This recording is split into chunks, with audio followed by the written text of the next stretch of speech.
السلام علیکم ورحمۃ اللہ وبرکاتہ۔ ان الحمد للہ رب العالمین والصلاة والسلام علی اشرف الانبیاء والمرسلین والعاقبۃ للمتقین، اما بعد رب اشرح لی صدری ویسر لی امری واحلل عقدۃ من لسانی یفقہوا قولی رب زدنی علما اللہم رب زدنی علما آمین۔ محترم بزرگوں، دوستوں، نوجوان ساتھیوں، پردہ نشین ہماری مائیں اور بہنیں، درس توحید کے درس نمبر 3 میں آپ تمام حضرات کا خیر مقدم ہے۔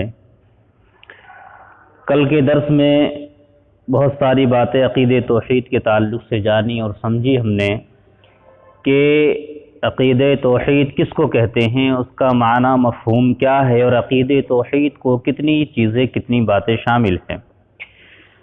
لہذا آج کے درس میں ہم یہ جانیں گے یہ جو عقیدہ توحید ہے انسان کے لیے کتنی بڑی کامیابی اور اللہ تبارک و تعالیٰ کی جانب سے کتنی بڑی رحمت کی بات ہے۔ تو آج کے درس کا موضوع ہے عقیدہ توحید انسانوں کے لیے سب سے بڑی رحمت ہے۔ کیا ہے؟ سب سے بڑی رحمت ہے۔ لہذا قرآن مجید میں اللہ تعالیٰ نے کلمہ طیبہ کی مثال ایک ایسے پاکیزہ درخت سے دی ہے جس کی جڑیں زمین میں گہری ہوں، شاخیں آسمان کی بلندیوں تک پہنچی ہوں، اور جو مسلسل بہترین پھل پھول دیے چلا جا رہا ہو، کبھی بھی اس کے اندر ایسا نہ ہو کہ پھلوں کی کمی ہو، بلکہ مسلسل بہترین پھل پھول دیے چلا جا رہا ہو۔ اللہ تبارک و تعالیٰ نے بیان فرمائی قرآن مجید میں، الف لام، اللہ تبارک و تعالیٰ نے فرمایا الم تری کیف ضرب اللہ مثلا کلمۃ طیبۃ کشجرۃ طیبۃ اصلها ثابت وفرعها فی السماء تؤتی اکلها کل حین باذن ربها۔ کیا تم دیکھتے نہیں کہ اللہ تعالیٰ نے کلمہ طیبہ کی مثال کس چیز سے دی ہے؟ اس کی مثال ایسی ہے جیسے ایک جیسی ذات کا درخت جس کی جڑیں زمین میں گہری جمی ہوئی ہیں اور شاخیں آسمان تک پہنچی ہوئی ہوں، ہر آن وہ اپنے رب کے حکم سے اپنے پھل دے رہا ہو۔ یہ سورہ ابراہیم کی آیت ہے۔ کلمہ طیبہ کی اس مثال سے بہت ساری باتیں معلوم ہوئیں، جن میں سے 3 باتیں واضح طور پر اس میں معلوم ہوتی ہیں۔ پہلی چیز یہ کہ جو درخت ہے، یعنی کہ یہ پیڑ ہے، اس درخت کی جو بنیاد ہے وہ بڑی مضبوط ہے۔ زمانے اور وقت کے شدید طوفان، آندھیاں اور زلزلے بھی اس درخت کو اکھاڑ نہیں سکتے۔ دوسری بات یہ معلوم ہوئی کہ کلمہ طیبہ کا درخت نشو و نما کے اعتبار سے اپنا کوئی ثانی نہیں رکھتا، یعنی اس جیسا کوئی پیڑ نہیں، درخت نہیں۔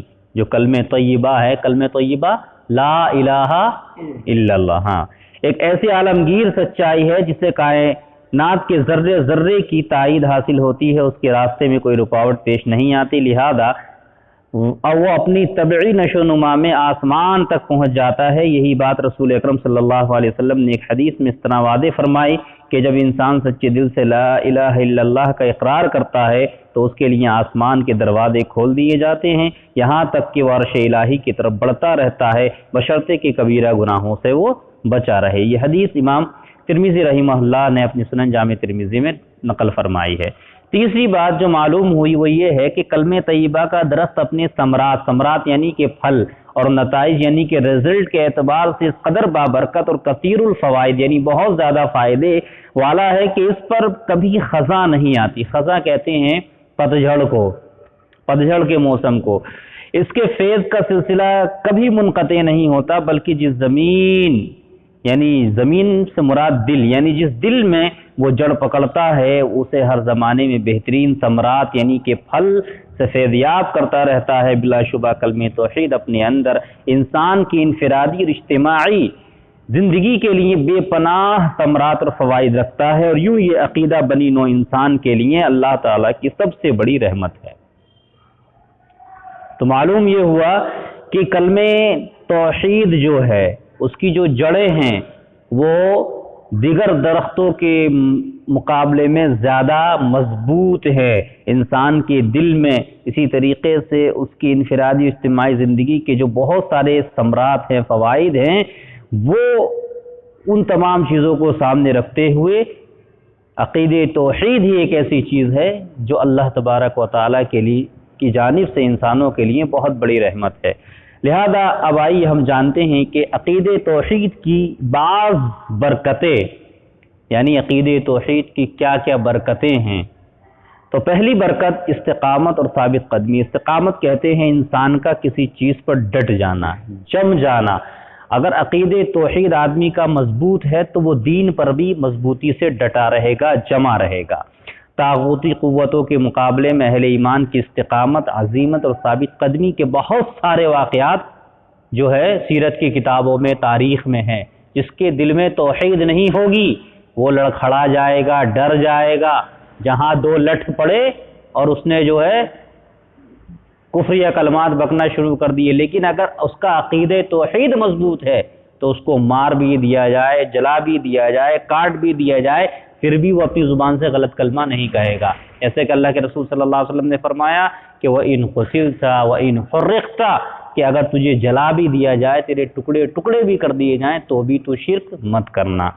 تو لہذا ان میں سے دو ایک واقعات ہم دیکھتے ہیں کہ کس طریقے سے عقید توحید کے بعد اللہ تبارک و تعالی استقامت اور ثابت قدمی عطا فرماتا ہے۔ پہلا واقعہ حضرت بلال، امیہ بن خلف جمعی کے غلام تھے۔ حضرت بلال رضی اللہ تعالی عنہ امیہ کے غلام تھے۔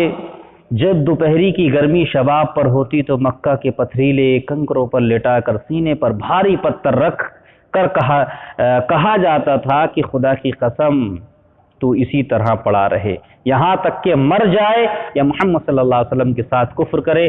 حضرت بلال رضی اللہ تعالی عنہ اس حالت میں بھی یہی فرماتے، احد احد، اللہ تعالیٰ ایک ہے، اللہ تعالیٰ ایک ہے۔ حضرت بلال رضی اللہ تعالی عنہ کا واقعہ سب جانتے ہیں۔ یہ پہلی مثال ہے ثابت قدمی کی، توحید کی یہ پہلی برکت ہے۔ برکت کا جو ذکر کیا گیا استقامت اور ثابت قدمی، تو اس کا یہ پہلا واقعہ یہاں پر بیان کیا کہ حضرت بلال رضی اللہ تعالیٰ عنہ کو دیکھا جائے کہ کس طریقے سے ان کو ستایا گیا، مارا گیا۔ دوسرا واقعہ حضرت خباب بن ارت رضی اللہ تعالیٰ عنہ کا۔ قبیلہ خداعہ کی ایک عورت ام انمار کے غلام تھے، انہیں کئی بار دہکتے انگاروں پر لٹا کر اوپر سے پتھر رکھ دیا گیا کہ اٹھ نہ سکیں، لیکن تسلیم و رضا کا یہ پے کر اس جنون ظلم و ستم کے باوجود اپنے دین ایمان پر قائم رہا۔ بہت زیادہ ظلم کیے گئے حضرت خباب بن ارت پر، لیکن عقید توحید مضبوط تھا، ثابت قدمی اللہ نے عطا کر دی۔ ایک ضعیف العمر خاتون حضرت سمیہ بنت خبات رضی اللہ تعالی عنہا کو لوہے کی زرہ پہنا کر چلچلاتی دھوپ میں زمین پر لٹا دیا جاتا اور کہا جاتا کہ محمد صلی اللہ علیہ وسلم کے دین سے انکار کرو۔ حضرت سمیہ رضی اللہ تعالی عنہا اسی ظلم و ستم کے نتیجے میں اپنی جان آفری کے سپرد کر دی، لیکن راہ حق سے لمحہ بھر کے لیے ہٹنا گوارا نہ کیا۔ حضرت سمیہ رضی اللہ تعالی عنہا کا واقعہ مشہور ہے کہ آپ کو بیچ سے دو ٹکڑوں میں تقسیم کر دیا گیا، چیر دیا گیا، لیکن پھر بھی توحید سے نہیں ہٹی اور کفر اختیار نہیں کیا۔ حضرت خبیب بن زید دوران سفر جو ہے جھوٹے مدعی نبوت مسلمہ کذاب کے ہاتھ لگ گئے۔ یہ بہت بڑا جھوٹا تھا، کذاب تھا۔ مسلمہ کذاب صحابی رسول صلی اللہ علیہ وسلم حضرت خبیب رضی اللہ تعالی عنہ کا ایک ایک بند کاٹتا جاتا اور کہتا کہ مجھے رسول مانو۔ حضرت حبیب بن زید، خبیب نہیں، حضرت حبیب بن زید انکار کرتے جاتے، اسی طرح سارے بدن کے ٹکڑے ٹکڑے ہو گئے، لیکن وہ پیکر صبر و ثبات اپنے ایمان پر پہاڑ کسی مضبوطی کے ساتھ میں جمع رہا۔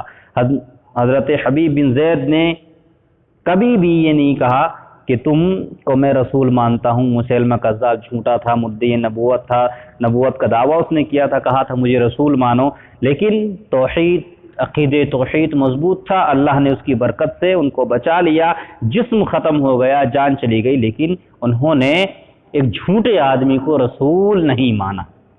تاریخ اسلام کے یہ چند واقعات محض مثال کے طور پر بیان کیے گئے، پیش کیے گئے، ورنہ حقیقت یہ ہے کہ تاریخ اسلام کا کوئی دور ایسے واقعات سے خالی نہیں رہا ہے تاریخ کے طالب علم کے لیے یہ سوال بڑی اہمیت کا حامل ہے کہ اہل ایمان نے ناقابل بیان ناقابل تصور مظالم کے مقابلے میں جس حیران کن استقامت اور ثبات کا مظاہرہ کیا، اس کا اصل سبب کیا تھا؟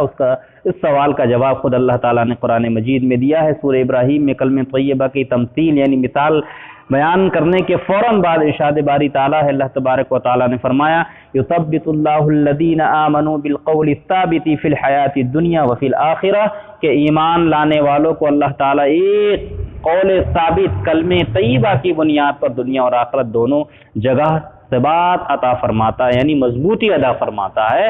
وہ کچھ بھی ہو جائے اپنے عقیدے توحید کو نہیں چھوڑتے۔ گویا یہ عقیدے توحید ہی کا فیضان ہے کہ باطل عقائد و افکار کا طوفان ہو یا رنج و علم کی یورش، جابر اور قاہر حکمرانوں کی تیرہ دستیاں ہوں یا طاغوتی قوتوں کا ظلم و ستم، کوئی چیز بھی اہل توحید کے پائے ثبات میں لغزش پیدا نہیں کر سکتی۔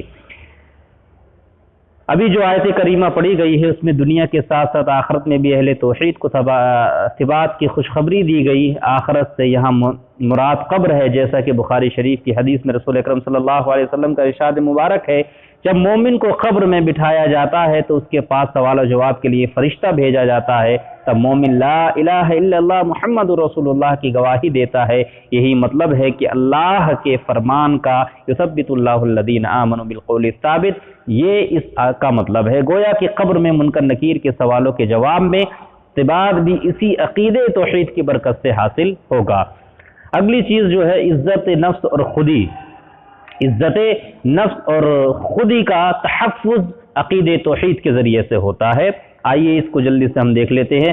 شرک انسانوں کو بے شمار خیالی اور وہمی قوتوں کے خوف میں مبتلا کر دیتا ہے۔ دیوی اور دیوتاؤں کا خوف، مظاہر قدرت کا خوف، بھوت پریت اور جنات کا خوف، زندہ اور مردہ انسانوں کے آستانوں کا خوف، جابر و قاہر حکمرانوں کا خوف۔ اسی خوف کے نتیجے میں انسان ایسی اخلاقی اور مذہبی پستیوں میں گرتا چلا جاتا ہے کہ آدمیت اور انسانیت منہ چھپانے لگتی ہے، جبکہ عقیدہ توحید انسان کو ایسی تمام وہمی اور خیالی قوتوں کے خوف سے بے نیاز کر کے روح اور جسم کو آزادی عطا کرتا ہے۔ انسان کو عزت نفس اور احترام آدمیت کا احساس دلاتا ہے۔ ہر آن اسے وَلَقَدْ كَرَّمْنَا بنی آدم، یعنی ہم نے بنی آدم کو بزرگی عطا فرمائی ہے، اور وہ لقد خلقنا الانسان فی احسن تقویم، یعنی ہم نے انسان کو بہترین ساخت پر پیدا کیا ہے کا فرمان الہی یاد دلاتا رہتا ہے۔ یہی عقید توحید انسان کو خودی کے مقام پر بلند کرتا ہے۔ حکیم الامت علامہ اقبال نے اس نقطے کی ترجمانی کرتے ہوئے کیا خوبصورت انداز میں کہا، خودی کا سرے نہا لا الہ الا اللہ، خودی ہے تیغ فشا لا الہ الا اللہ۔ تو یہ جو خودی ہے، عزت نفس ہے، ان تمام چیزوں کا تحفظ عقید توحید کے ذریعے ہی ممکن ہے، ورنہ کسی اور کے ذریعے ممکن نہیں ہے۔ کیوں؟ اس لیے کہ جس کے اندر عقید توحید ہوگا وہ اپنی نفس کی عزت کو پہچانے گا، خودی کو پہچانے گا، اور جس کے اندر عقید توحید نہیں ہوگا وہ دیوی دیوتاؤں سے بھی ڈرے گا، بھوتوں سے بھی ڈرے گا، دنیا کی ہر طاقتور چیز سے ڈرے گا، اس کے سامنے جھک جائے گا۔ تو جہاں وہ اپنی توحید کو اس نے رسوا کیا، عقید توحید کو رسوا کیا، وہیں اس نے اپنے نفس کو بھی رسوا کیا، اس نے اپنی خودی کو جو ہے رسوا کیا اور اس کو ملیا میٹ کیا۔ اور جس کے اندر عقید توحید بدرجہ اتم موجود ہوگا وہ کسی کے سامنے جھکے گا نہیں سوائے اللہ کے، کسی سے وہ ڈرے گا نہیں سوائے اللہ کے۔ اس کے بعد میں تیسری چیز جو عقید توحید کے ذریعے سے حاصل ہوتی ہے وہ مساوات اور عدل اجتماعی، یعنی مساوات یعنی کہ لوگوں کے درمیان میں عدل و انصاف سے برابری کے ساتھ میں وہ آدمی برتاؤ کرتا ہے اور رہتا ہے۔ عقید توحید ہی یہ تصور پیش کرتا ہے کہ ساری مخلوق کا خالق، رازق اور مالک صرف اللہ ہے۔ اللہ وحدہ لا شریک ہی ہے، اسی نے آدم کو مٹی سے بنایا اور باقی تمام انسان آدم علیہ السلام سے پیدا کیے گئے، خواہ مشرق میں ہے یا مغرب میں، امریکہ میں ہے یا افریقہ میں، کالا ہے یا گورا، سفید یا سرخ، عربی ہے یا عجمی، سب ایک ہی آدم کی اولاد ہے۔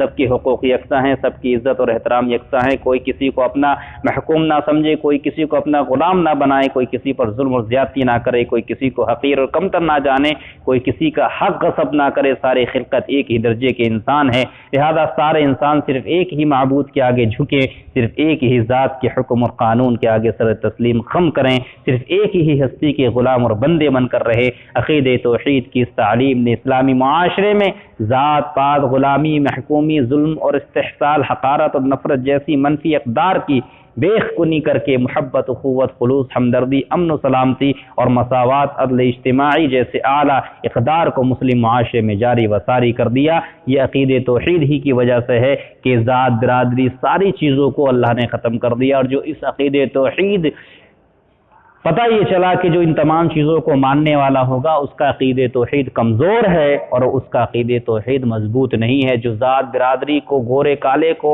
اسی طریقے سے ان تمام چیزوں کے درمیان فرق رکھے گا، بھید بھاؤ کرے گا، تو گویا کہ اس کا عقید توحید مضبوط نہیں، اللہ پر اس کو بھروسہ نہیں ہے۔ اور جو شخص ان تمام چیزوں میں مساوات اور عدل سے کام لے گا تو وہ عقید توحید پہچان ہے کہ اس کا عقید توحید مضبوط ہوگا۔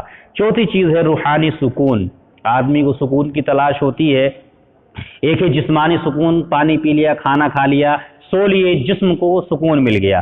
ایک ہے روح کا سکون، اندر سے جو ہے سکون کیسے ملے گا؟ تو شرک کائنات کا سب سے بڑا جھوٹ ہے۔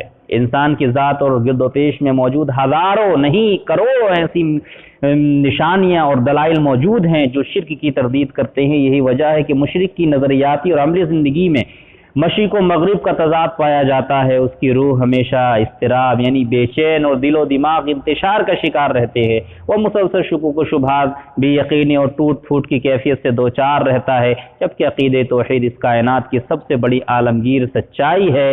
انسان کی اپنی ذات کے اندر سینکڑوں نہیں کروڑوں نشانیاں توحید کی گواہی دینے کے لیے موجود ہیں۔ کائنات کا ذرہ ذرہ عقید توحید کی تصدیق و تائید کرتا ہے۔ عقید توحید انسان کی فطرت و جبلت کے عین مطابق ہے، یا یوں کہیے کہ پیدائشی طور پر انسان کو موحد تخلیق کیا گیا۔ خود قرآن مجید میں اللہ تعالیٰ ارشاد فرماتا ہے فَأَقِمْ وَجْهَكَ لِلدِّينِ حَنِيفًا فِطْرَةَ اللَّهِ الَّتِي فَطَرَ النَّاسَ عَلَيْهَا۔ اللہ تبارک و تعالیٰ نے فرمایا بس یکسو ہو کر اپنا رخ دین اسلام کی سمت میں جما دو اور قائم ہو جاؤ اس فطرت توحید پر جس پر اللہ تعالیٰ نے انسانوں کو پیدا کیا ہے۔ یہ سورہ روم کی آیت ہے فَأَقِمْ وَجْهَكَ لِلدِّينِ حَنِيفًا فِطْرَةَ اللَّهِ الَّتِي فَطَرَ النَّاسَ عَلَيْهَا۔ اللہ نے اس آیت میں فرمایا کہ جو فطرت ہے، جو فطرت توحید ہے، اس پر اللہ نے تمام انسانوں کو تخلیق کیا۔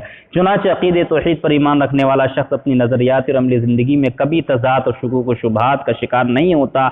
اس کے دل و دماغ کبھی بے یقینی اور اضطراب کی کیفیت سے دوچار نہیں ہوتے۔ اس کی زندگی کے حالات و معاملات خواہ کیسے ہی کیوں نہ ہوں، وہ اپنے اندر سکون، قرار، یقین اور تسلیم و رضا کی کیفیت ہر آن محسوس کرتا رہتا ہے۔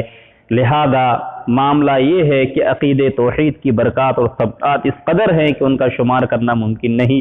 مختصراً یہ کہا جا سکتا ہے کہ دنیا میں خیر، بھلائی اور نیکی کے تمام